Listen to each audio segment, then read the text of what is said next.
Welcome, true crime lovers. This is Underage and Full of Rage.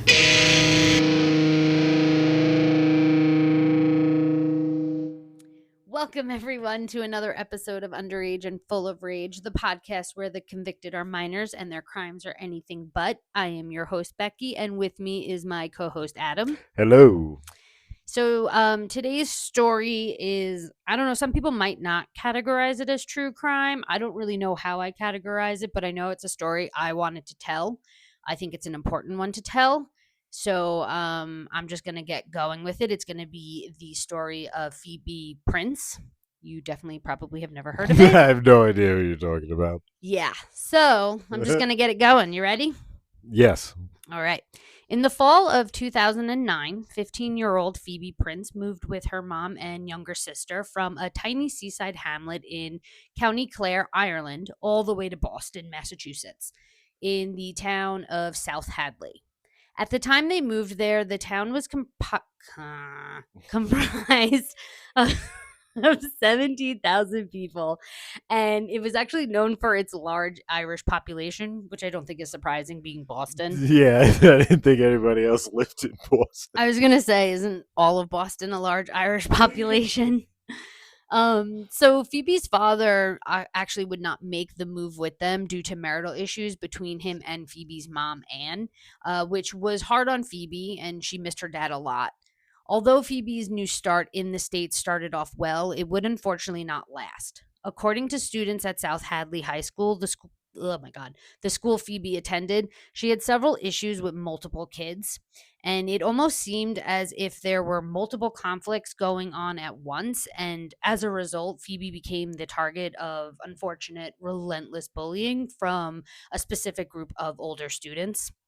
This type of treatment was something that Phoebe was, however, kind of used to. Back in Ireland, she ran into similar issues with her peers, and a lot of these conflicts can be traced back to issues with other girls over, of course, a boy or several boys, depending on the stories. While attending an Irish boarding school, her friend and her were dating older boys, and because of this, it was reported that some of the girls at this school took issues with this, which led to altercations. I feel like that's kind of a normal thing that's gonna happen in high schools. Stupid question. How do you date somebody if you're in boarding school? I thought boarding school was like you went away. You were in like dorms away from everybody. So you're saying that they're not co-ed? Is that what you're getting Yeah, at? Yeah, I thought it was like that. Okay, we're both tired today, so It's not like that. I was gonna. I don't know if I they're. thought boarding I schools thought were like that. I generally thought boarding schools were strictly Mm-hmm. one like sex or gender or whatever the one specific, but not co-ed, I guess is the proper term. But there might be some that are co-ed. I have no idea, but I do know that normally the ones that are strictly like all girls or all boys do have mixers where they go to like dances and stuff like that with Okay. other boarding schools. So Okay. like it's honestly like the I can't remember the name of the movie. It's the movie from back in the day with Kirsten Dunst, and they go to the all-girl school. Oh, what's the name of it? It's like an all-girl school, boarding school, and then they go to like functions, and it's with like an all boy boarding school that's in the same area, so they like hook up and stuff. There, I just remember there's a specific scene where they use that like foam type birth control, and they end up squirting it like all over the place, and it's a whole hot mess. I can't remember the name of it, That's a sidetrack. but so it could be something like that where they're like constantly mixing with the same boarding school, or I mean, Gotcha. I don't know. At the same time, it could be one that's just not. That's that's strictly that's co-ed. I mean, so there's boys and girls, kind of like Gotcha. college. Gotcha. You know, like each floor is a different gender. Yeah. Okay.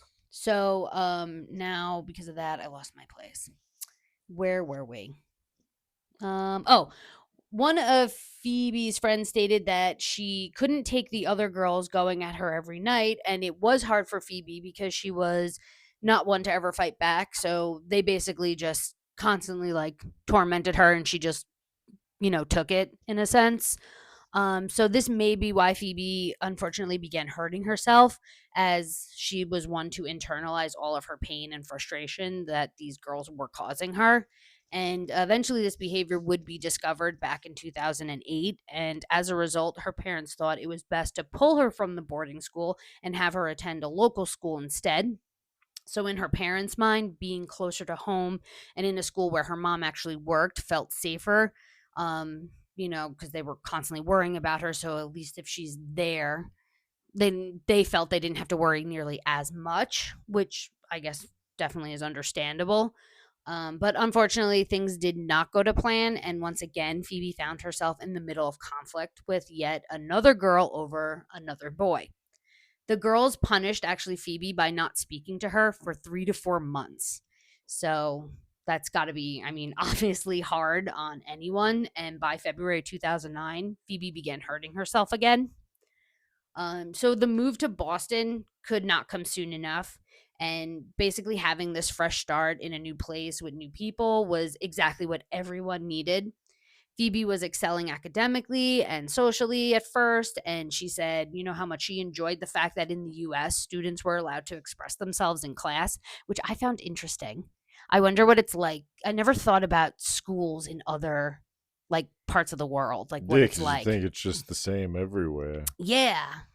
So I found that interesting that like coming from Ireland that to her I don't know like how I don't know if like it's just like talking back, not talking back in a bad sense of talking back, but just being able to like speak more freely about opinions and stuff and how they feel or like how they interpret different things. Like I remember in English when we did like Shakespeare and stuff, we would go around and be like, what do you think this line means? And then people would get to just like openly share.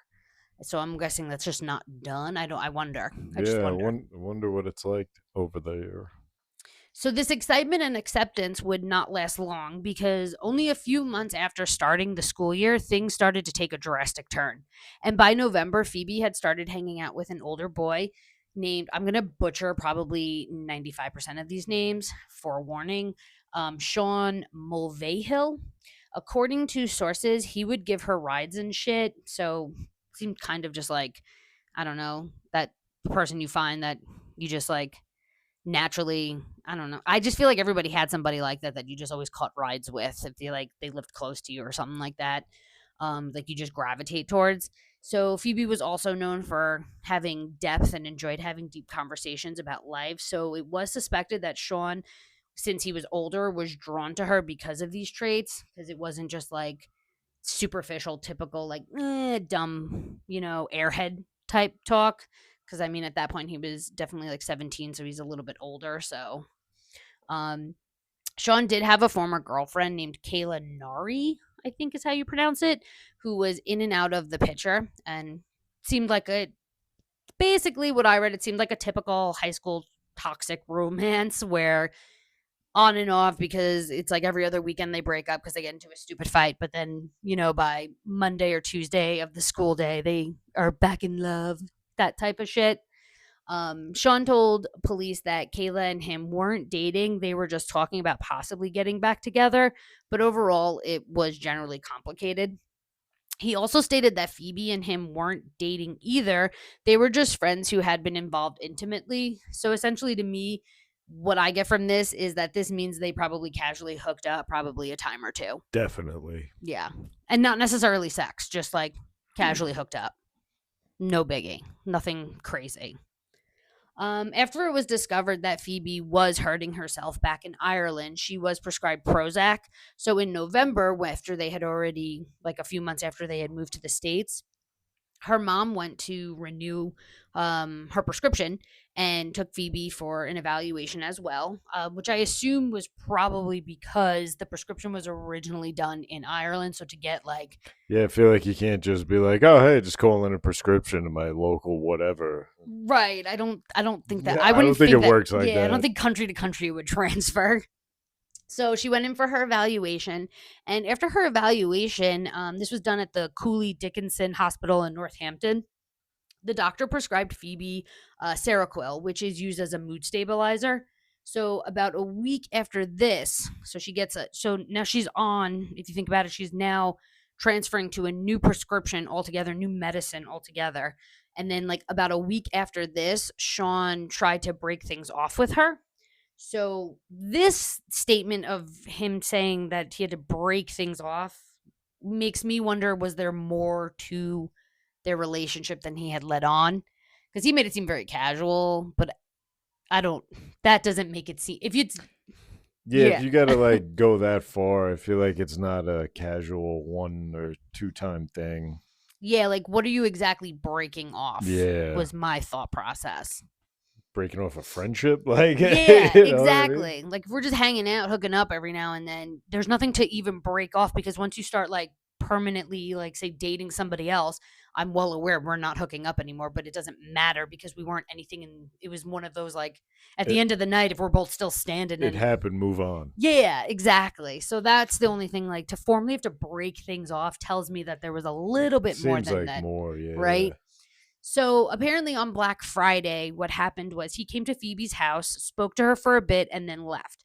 After this, Anne stated that Phoebe came into the living room. Anne's the mom again, if you didn't remember that from before.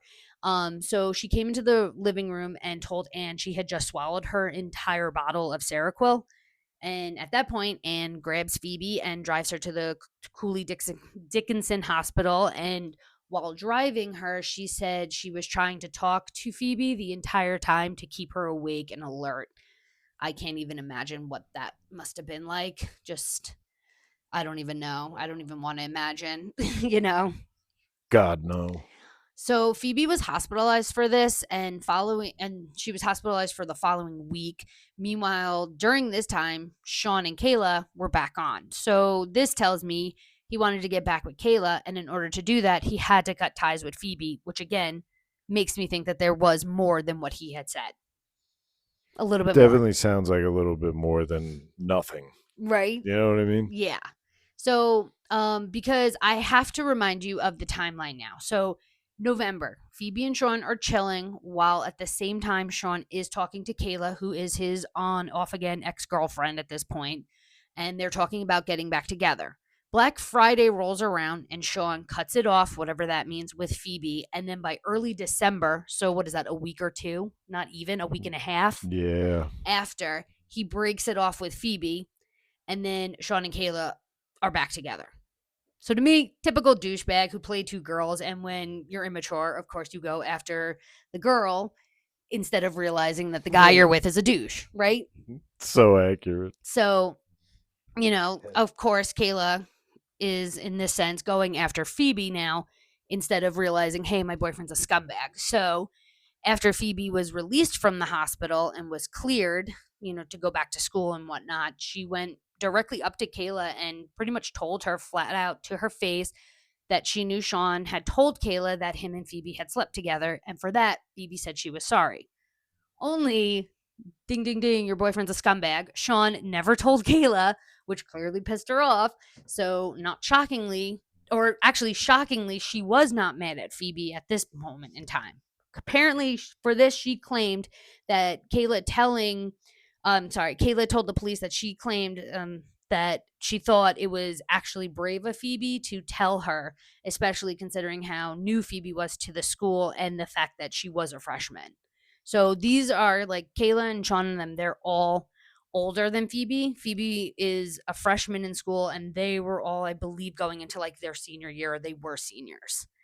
So she thought it was actually pretty, like, wow, stand up. So because of this, she instantly texted Sean and broke up with him. And not surprisingly, though, it didn't last long. And soon after they broke up, they were back together.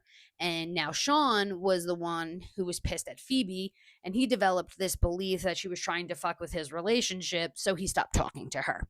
So, like, all of a sudden, she'd come up in, like, in the hallways, and he would just ignore her when she said hi, or he would just turn around and walk away. Like, he made it very clear, silent treatment, I guess you can say. Went to absolutely zero interaction. Right.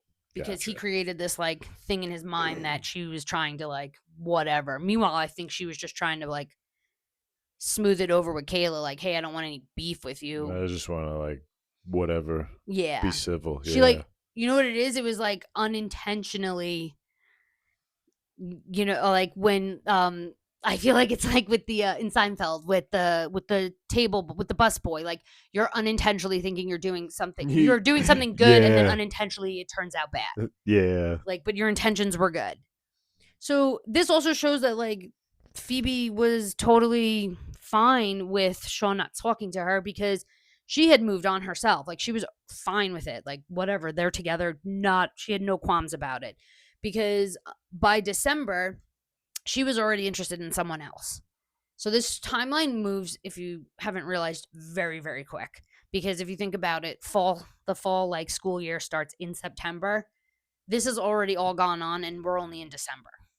Like, and she just moved to the States. Like this is all happening very quick. That's crazy. Yeah, that's a really quick turnaround for like a shit show like this to be in full rip. Even though in teenage years this is probably feels like 5 years. But so a football player, an older boy named Austin Renaud, I'm gonna go Renaud, was a friend that Phoebe could confide in.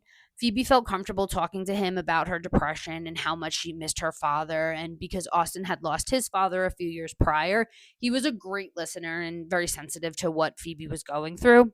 Austin did also, though, have a serious girlfriend, Flannery Mullins. Don't get more Irish than that.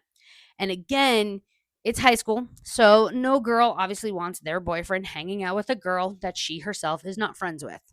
Understandable. Obviously, this leads to jealousy.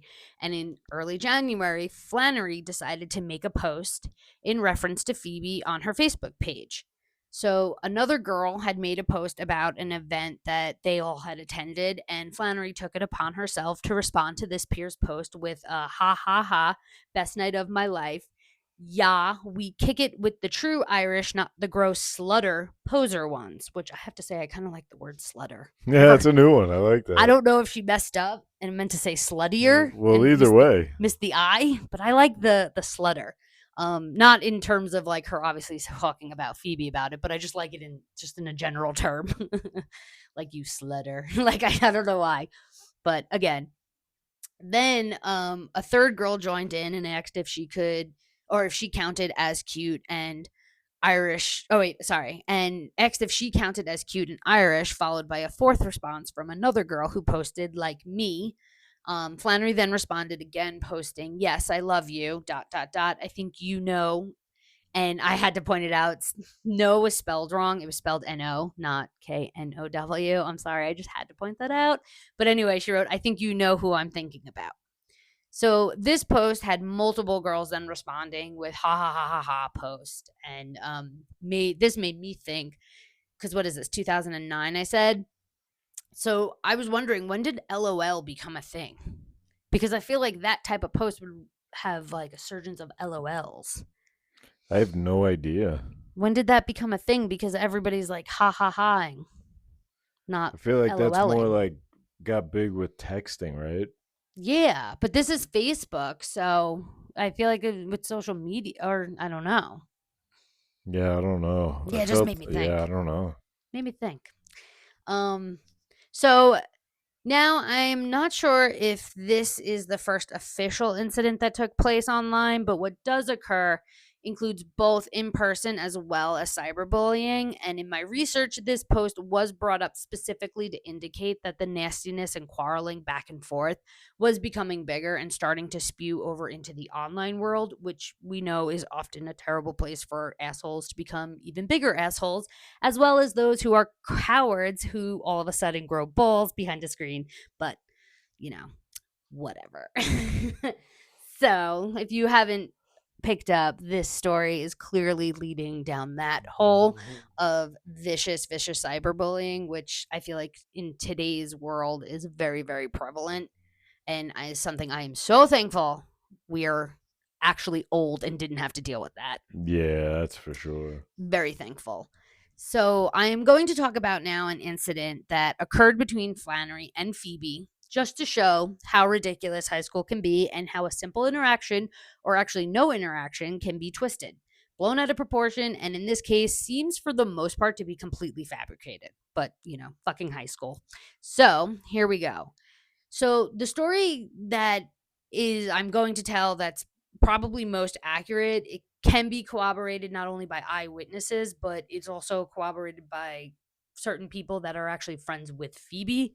That is why I think this is what actually happened. But anyway, after the tension began between the two girls, there was one day that Flannery was heading into the bathroom where one of Phoebe's friends was, and like she was standing outside and asked her to not go asked Flannery not to go in because Phoebe was already in there. Flannery was probably like, go fuck yourself, and proceeds to go in anyway. And, with Phoebe's friend following behind her, probably to make sure like her girl's good. So Flannery's at the sink when Phoebe came out of the stall. And according to eyewitnesses, the two never even spoke. Like, not a word. They didn't even make eye contact. They legit acted as if the other one wasn't even there. And with that, the two girls left the bathroom separately without incident. That's impressive for a bathroom because bathrooms typically aren't gigantic. Like, you can't just, you know what I mean? Like, ignoring somebody in a bathroom. It's impressive. I also feel like in high school, bathrooms are usually where shit goes down because you're less likely, like, you have some time before you get caught. Yeah. Because, like, the hall monitors have to, like, hear a commotion to even come running. Yeah. So that's what I found surprising. So now with that's the end of the story, right? What other girls would have you believe, even though they weren't there and they actually don't know shit, they started sharing a completely different version of events that included Flannery talking shit to Phoebe, and they made it out to be way more than it was. The girls who made this up were also a part of the cyberbullying that took place against Phoebe, and all of them had called her names on both Facebook and Twitter. So, typical high school bullshit, and I guess you can make of that what you will. But the one thing I would say is when shit hit the fan and people were starting to be questioned, this is one of those stories that was fabricated and was relayed to police in that sense. So I feel like it also hinders. It fucks everything up because then they're following nonsense that is all hearsay and bullshit, and they have to because if they don't, God forbid. Yeah, and it's just one more thing that like is getting tacked on. Meanwhile, this is like one of the incidents where there was nothing to even talk about. So it just, yeah, exactly. It's just stupid bullshit. So, Austin told the police that his relationship with Phoebe was not physical at all and that they were strictly friends. But again, this is high school, so of course his girlfriend is going to have a problem with this. The problem was becoming increasingly apparent, and on January 6th, Shannon Velasquez, who was friends with Flannery, started in on Phoebe, and in the police interviews, many of the students stated that Sharon called Phoebe a whore in the cafeteria and told Phoebe to stay away from people's men. The verbal attack didn't end there. Sharon then proceeded to walk into a classroom that Phoebe was in and continued berating her. Although I could not find what she was actually saying to Phoebe, it had to be super fucking aggressive and intense because Sharon ended up receiving a 2-day suspension for the incident. So clearly that means a teacher was well aware of this incident. Somebody saw something. Right? So the following day, on January 7th, one of the school's gym teachers overheard Flannery talking about Phoebe in a way that gave him the impression there was a fight brewing. He became so concerned about this so that he went to the assistant principal and told the assistant principal what he heard. So from here, the assistant principal spoke to both the girls and he gave a verbal warning to Flannery and he told them that they needed to stay away from each other. And according to the school and police records, this is exactly what happened. Flannery left Phoebe alone, and reports stated that Sharon did as well. So, like, now this doesn't mean that other kids didn't continue to pick and prod at Phoebe. And in this case, I am sure it was probably like mildly a relief to have one or two less people talking shit. But in the grand scheme, I don't believe it really had a huge effect because the amount of bullying this girl was receiving was overwhelmingly endless. Like, again, I am very thankful we did not have the internet like this when we were growing up. So, just as the problems with Flannery not really resolved, but mostly ended, the issues with other kids escalated, and more specifically, the issues with Kayla, Sean, and now Sean's friend Ashley Lange intensified. So, according to students, incidents similar to what Phoebe was experiencing, occurred often at South Hadley. And several students said in their interviews that witnessing such incidents before made it so they didn't take what was happening to Phoebe that seriously because it wasn't necessarily out of the ordinary. One student stated that girls at the school get into bitch fights all the time. So when she heard Kayla calling Phoebe a whore who wanted attention, she didn't really think much of it. And I get that because I'm sure, like, I remember high school, there was always some type of bullshit or drama or this one hating this one going to fight this one. Yeah, because it's a school filled with assholes, and somebody's got to be the bigger dick in the room, and so on and so forth. Yeah, and what have you. Yeah, precisely. So around January 11th or 12th, Kayla posted on Facebook something along the lines of hating Irish sluts. And during this time, Phoebe was hanging out with a kid who was a senior. And when he saw this post, he decided to show it to Phoebe. Just being like a good friend who was like, yo, see what this bitch is writing about you. So then Phoebe decided to respond to Kayla's post, but she did it through the kid's account. And she said that you shouldn't say that you don't know her. So it was nothing aggressive. In fact, she didn't even indicate that it was her. So this friend then also told police that Phoebe had confided in him and that she had shown him, I'm going to say, her cuts. So when I was saying before that she was hurting herself, she was cutting herself. And he let the police know that when she lifted up her shirt to show him the marks, quote unquote, I guess you could say, they went from above her bra line all the way down to her hip. So serious, like, A whole freaking torso, Jesus. yeah. So that's some, That's serious. yeah, that's some serious, self, hurting and like, it's almost, it's weird because I don't want to say like, because when you say self-medicating, it's usually with substance, but in a way that is also a form of self-medicating because it's for you to release your pain and stuff like that. You know what I'm saying? For you to, Yeah. So it is like kind of like a way of self-medicating. So weird. So bizarre. So he stated that he didn't know what to do when she did this and he didn't know how to help her, which is completely understandable because what 17-year-old boy can even comprehend that if he's not experiencing that level of like depression and hurt and everything. So only a couple of days later, so on January 14th, Phoebe ended up showing up to school with a mark on her chest that was clearly visible to others. When she was asked about it, she told the nurse she had dropped a hot pipe on her, but the nurse wasn't convinced. So she had the school's licensed social worker and adjustment counselor speak to Phoebe regarding the mark and the incident. And once again, Phoebe said it was from dropping a hot pipe on her, but the social worker was not convinced either. So, out of concern for Phoebe, she basically suggested that both of them call her mom. And Phoebe's initial reaction to this was to not involve her mom because Phoebe was really worried that if her mom found out what happened, she would not be allowed to go on an already planned trip back to Ireland. And she really wanted to go and see her dad. So she was super, super concerned about that. And she had already been in trouble with her mom for throwing parties at their apartment when her mom and sister would visit Phoebe's aunt.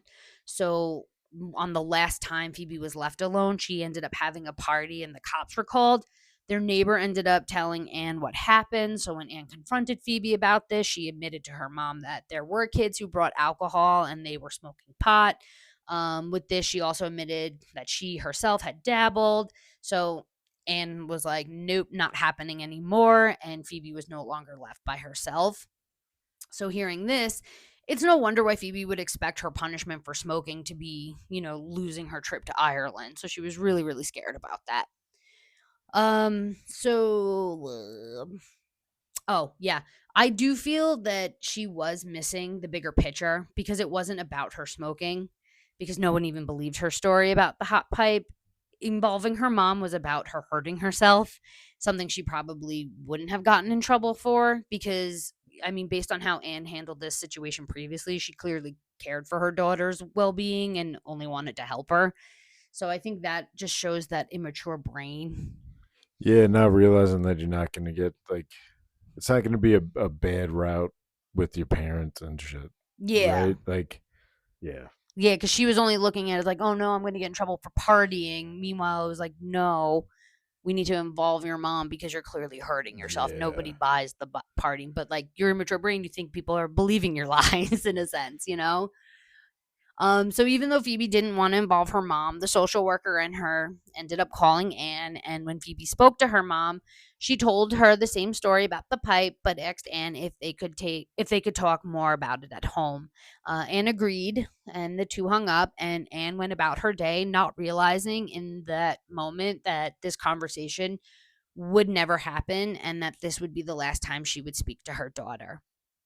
After school that day, Phoebe was subjected to more taunts from Sean, Kayla, and Ashley, who definitely gave Phoebe the hardest time out of everyone. The DA, the students, and even administrators at the school all stated that the behavior these three kids displayed towards Phoebe was absolutely the worst. It sounds like these three relentlessly instigated the bullying and habitually hurled insults both in person and online, and essentially led the pack in the torment that Phoebe was experiencing all day, every day. So back to January 14th, Phoebe, already dealing with shit, comes to school with a noticeable mark on her. She is questioned by both the nurse and the social worker. She knows she is expected to speak further about this with her mom and worried she may be in trouble, and even more concerned that she won't be allowed to go on her trip to Ireland. And now she goes to leave school, and of course she runs into these dick bags, and she just can't seem to catch a fucking break at this point. Students witness Phoebe walking to the parking lot, and Sean says, "Here she comes." Ashley then calls her a whore, and Kayla just laughs.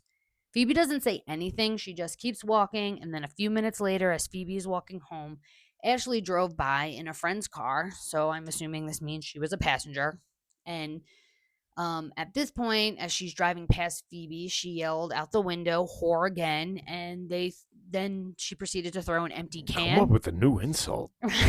Well, then she throws a can at her, an empty can, and depending on the source, it's either a soda can or an energy can. But regardless, she called her a whore and threw something at her. Of course, this only made Phoebe even more upset. And then she already, she already was and has been dealing with this shit. And then it's like, just like, come on, like, give it a rest almost. I feel like it's kind of like a dog with a bone when kids get like this relentless with bullying. Like, get a hobby. Like, you're a fucking loser. Leave me alone. Find something else to do. Yeah. Like, why do I bother you that much? Like, you're that pathetic that I'm like the center of your universe. Like, leave me the fuck alone. Like, do you feel that shitty about yourself that like picking on me makes you feel that much better? I feel like that answer's pretty obvious. Right? Like, fucking you're a loser. I feel like people have to resort to bullying like this. You're just a fucking loser. It's a fair statement. I'd agree with that statement. Right? Pathetic. It's just pathetic. So Phoebe, not surprisingly, she cried the entire way home, and she was reaching her breaking point, and it was becoming painfully obvious the fragile state she was in. Early in the day, she was sitting and talking to a friend in the library, and then she texted that same friend later on. And in these messages, she spoke about having feelings of desperation, and one message specifically stood out not only for what it said, but to me, what stood out was the words. There was a lot of misspellings, and I just don't know if this was done purposely because texting at this time, we did the shortening a bunch of shit because obviously this was the era of flip phones. Like, it was, Oh, so you had like the number 5 was 3 letters and yeah, shit. I was going to say because 2007, yes, smartphones became a thing, but 2009, people definitely still had flip phones, especially Shit, kids. yeah, shit, Kids yeah. didn't get smartphones Because they were expensive then. Yeah. So that's the only thing I'm not really sure because texting was a bitch with a fucking flip phone. So this is the message. I'll read it first and then I'll go back and tell you what words were misspelled. So she wrote, "I can't do it anymore. I'm literally home crying. My scar on my chest is potentially permanent. My body's fucked up. What more do they want from, clearly left out me. Do I have to OD with an exclamation point? So the words though that she misspelled, she was for I'm literally home, she wrote HME. And then my body's fucked up. What more was MRE. And then do they want from FRM? So at first I was like, oh, maybe her O didn't work.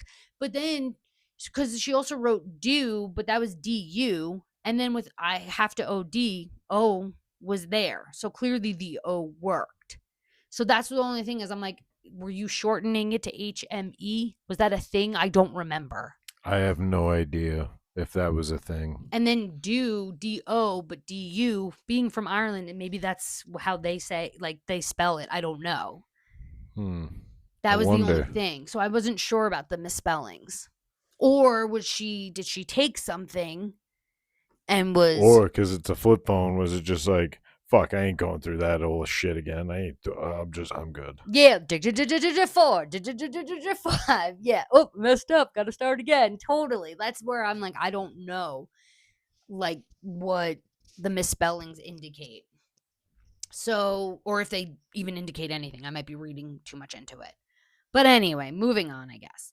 The kid she was texting with was sending, her reassuring messages, and he was saying how he was also friends with Sean and Ashley, and he told Phoebe he would tell them to stop. He also wrote to her that, like, who cares what other people think? Phoebe, I know you're a good person.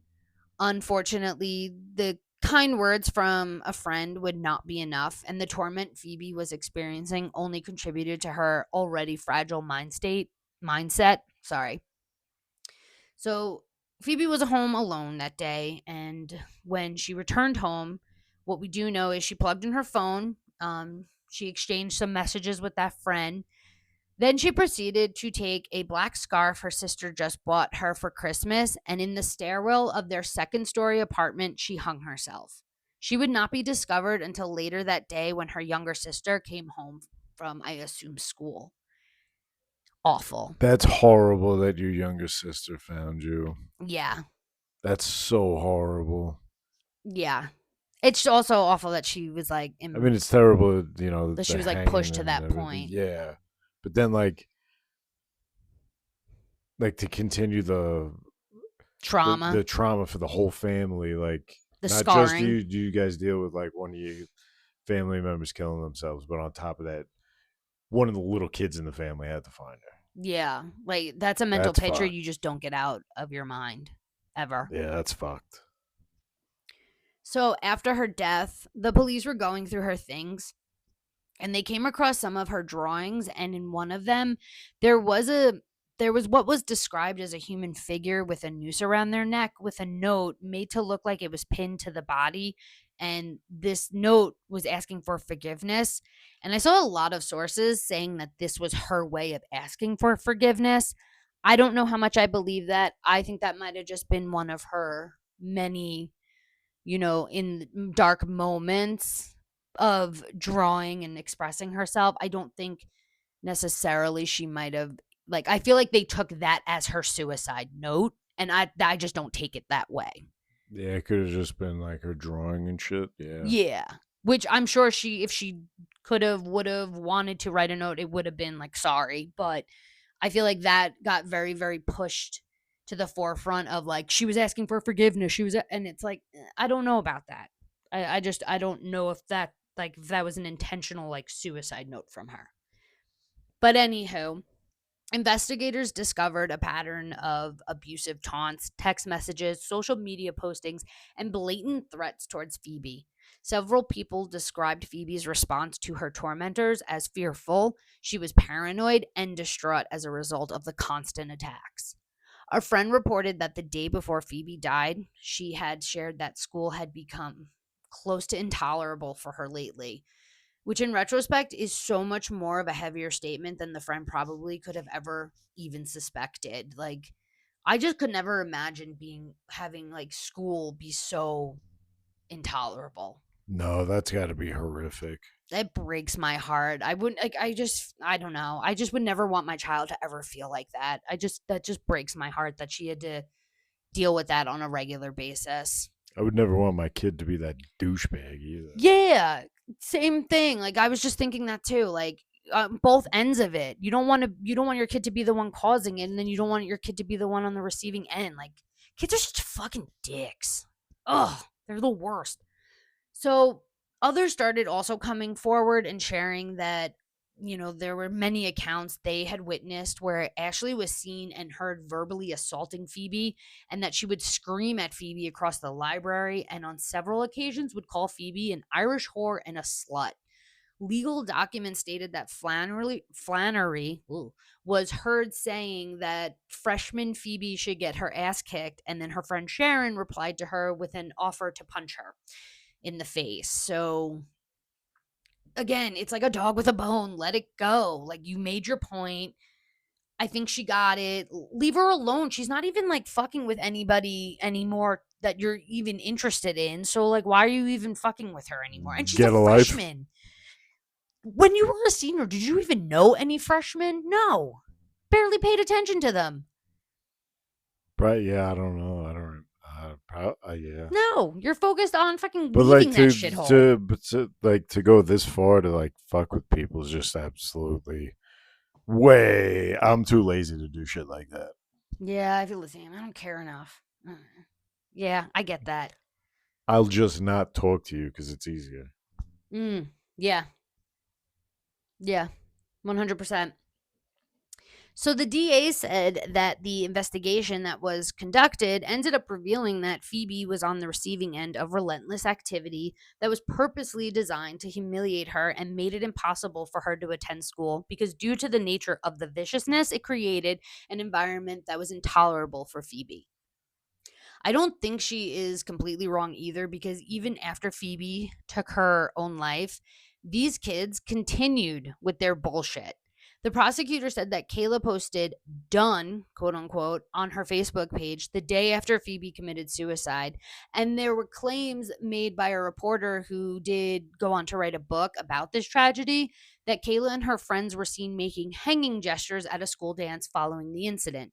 Whether that actually happened or not entirely sure, but this is what this reporter claimed. This is what her book said. So I figured I'd put it in. And there was also a remembrance page that went up in Phoebe's, honor and memory where kids continued leaving awful comments. And I just have to say, what the fuck is wrong with people? Because some of the posts left, especially by the chick Kayla, were quote unquote, I'm sorry I drove a mentally unstable girl to suicide, and that Phoebe got what she deserved. Another one was she was a wuss. And then finally, if you kill yourself because of bullying, you're a massive fail. Again, kids are such fucking dicks. Heartless. Yeah. Heartless. Why are you what like? Why do you have this much hatred for somebody Yeah. that you don't even know? You don't even know this girl. I don't understand it. Do you have that little in your life, right? I don't understand it. I feel like, like you are the one who is pathetic. I feel like that's one of those ones. Yeah. Like, oh my God. So the impression was that what happened to Phoebe was the result of these vicious attacks and those who relentlessly picked at her.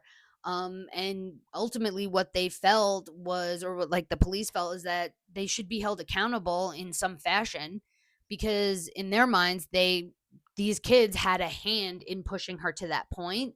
So initially, 9 teens were charged in the unrelenting bullying of Phoebe, but in the end, only 6 of those 9 would be indicted on charges connected to Phoebe's suicide. The six students would be named as Flannery Mullins, Sharon Vasquez, Ashley Lange, Kayla Nari, Sean Mulvehill, and that kid Austin Renaud.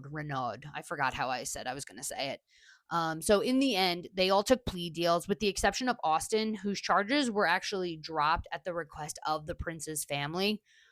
So they must have obviously knew the relationship between the two and felt he clearly was not a part of it. So they requested his charges like be dropped. He was not involved in it at all. And that's what happened. So the rest of them had taken the plea deal, which made it so the case never actually went to a criminal trial. They all received a combination of probation and community service. And at the time they were served this, Anne was able to speak at each of them during their sentencing. So she basically took this time to recount the awful things they had done to her daughter. But when it came to the chick Ashley, Anne actually expressed that her and the teen had spoken, and Ashley apologized for her actions and took accountability for the role she played in bullying Phoebe. And Anne, in front of everybody, accepted her apology and felt that Ashley had shown remorse and was genuine in her apology. And also, the apology from Ashley would be the only one she got from any of the kids, which reminded me of our first episode with Kimmy Dots when the kid went on. Yeah. And we were saying, like, yeah, when you make a public spectacle, how genuine. Real is it? Yeah. But she did it in private. They met in private before court. Genuine. Yeah, and she apologized. So I immediately thought of that because I was like, that's exactly what we were saying. Like, when you go public, and this chick didn't, she in private apologized for her role. And I'm astounded that she's the only one that apologized. Not a single one apologized. Kids are horrible. Yeah.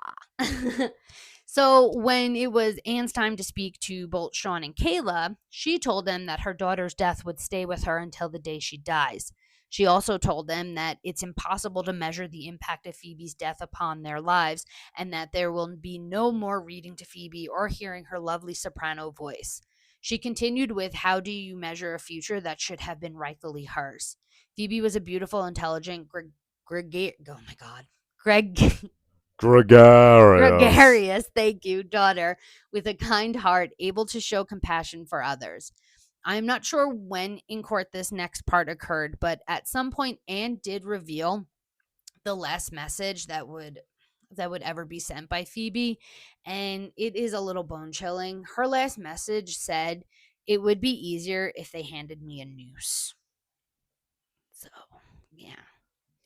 Isn't that awful? That is god awful. This just makes me want to cry because, like, I don't know, like, the empathy that you have for somebody who's dealing with this is just, like, imagining her just being so hurt, like, crying and just so, like, every day just being miserable and just not wanting to go on. And you're so young. She was 15. Yeah, that's really young. It's just so sad. It's just so sad. So in the following year, both the superintendent and the school's principal had retired, along with the school committee chairman stepping down. And even though the school had always maintained that they followed school procedure and policy regarding the issues and situation, they settled for a hefty sum in a lawsuit placed by the Princes, who sued them for their lack of action and a failure to step in when needed. This case did contribute to changes being made in the anti-bullying legislation in Massachusetts, and eventually did help influence other states to follow in changing the way they handled bullying within their schools. But, like, I guess that's good, unless, personally, I have to say, unless it's the bullshit zero tolerance policy, because we all know that does not solve anything. And it does not protect the kid getting bullied. No, it creates more victims. Yeah, so I'm like, victims can't defend themselves, and then bullies are empowered to do whatever the fuck they want, because defend yourself against me, you're going to get in trouble too. Exactly. So I'm like, it's good that it brought awareness. However, depending on what is actually being implemented to protect the kids being bullied, it's one of those, like, I feel like it's like a double-edged sword at that point.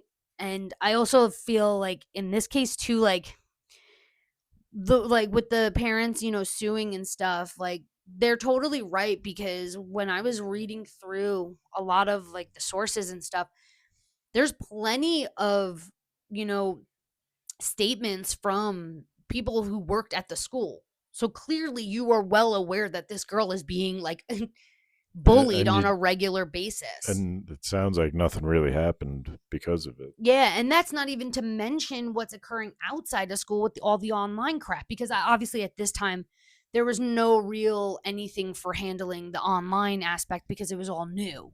Yeah. So that wasn't even a factor, which I'm assuming with legislation being changed that got factored in, maybe how they can handle stuff that happens out of school, because that's another aspect.